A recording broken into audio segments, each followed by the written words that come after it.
We have now come to our 11th visit, where I shall present creative vision, the success principle which is responsible for the building of all of our plans, aims, and purposes.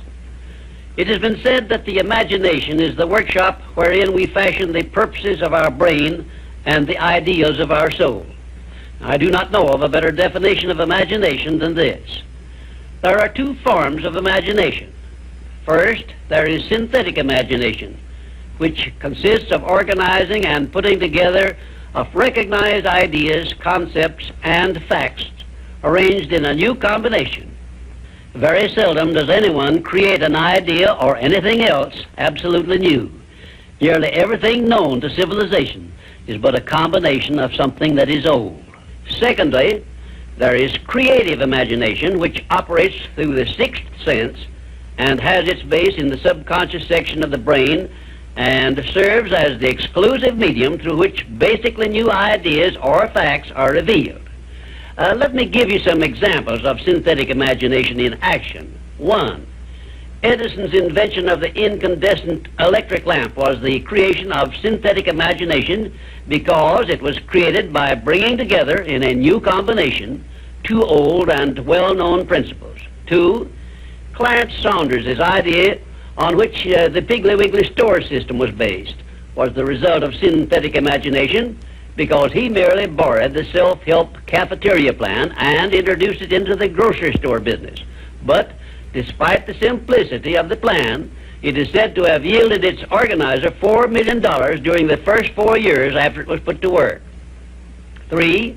Henry Ford's first automobile was created through synthetic imagination by the simple procedure of bringing together the well-known method of transportation, the horse and buggy, and the steam-propelled thrashing machine. Both ideas were old, but it remained for Henry Ford to combine them in a new method of use, and he made himself the most distinguished industrialist of his era by his achievement, not to mention a fabulous fortune. 4. The man who dipped a hunk of ice cream in chocolate, placed a stick in it for a handle, and called it Eskimo pie, used synthetic imagination and started a new industry which still has a widespread outlet and grosses annually a huge sum. It is safe to assume that the creator of this simple plan of merchandising was well compensated for his use of his synthetic imagination. 5. F.W. Woolworth made use of synthetic imagination by the simple procedure of setting up a retail store in which a large variety of merchandise retailing at 5 and 10 cents per item was offered to the public, and lived to see his merchandising innovation start a series of similar retail stores which gross annually many millions of dollars in sales and made Woolworth rich in the bargain. Now, I shall give you some examples of creative imagination. 1. Edison's invention of the phonograph was the outgrowth of creative imagination because no part of his invention had ever been known or used previously. 2. Signor Marconi's invention of wireless communication was also the outgrowth of creative imagination because it was based on basically new ideas which never had been used previously. He was the first to discover the means by which the ether could be made to take the place of wires in the transmission of sound. 3.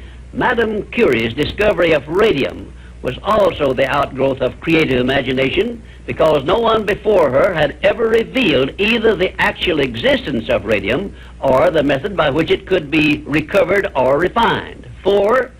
Wilbur and Orville Wright's perfection of the modern airplane was partly the result of creative imagination and partly the result of synthetic imagination because others previous to their time had discovered some of the ideas they used successfully, but they were the first to coordinate those ideas, so they worked. 5. Robert G. Letourneau made effective use of creative imagination by building heavy dirt-removing machinery, which involved ideas never before used, although he was practically unskilled in engineering and had very little schooling of any kind. I worked with Mr. Letourneau for a year and a half, during which I saw him in action many times when he was drawing entirely upon the faculty of creative imagination and receiving his ideas from sources outside of his own immediate education or knowledge. And right here, in case you have not already recognized the fact, I am bringing you very near the point where people sometimes tune in on their creative imagination and come up with ideas which benefit great numbers of people and make themselves popular and rich. I am going to give you these suggestions solely as inspiration intended to introduce you to your faculty of creative imagination. All the good ideas have been used up, did I hear you say? Quite to the contrary, the best ideas are yet to be revealed and put into service of mankind. There are no more opportunities to become rich, did I hear you say? If you will give me an acceptable plan for influencing married people to adopt and use the mastermind principle in their domestic relations, you may benefit many millions of people in homes where harmony does not now prevail, and make for yourself a reputation worthy of a king's ransom.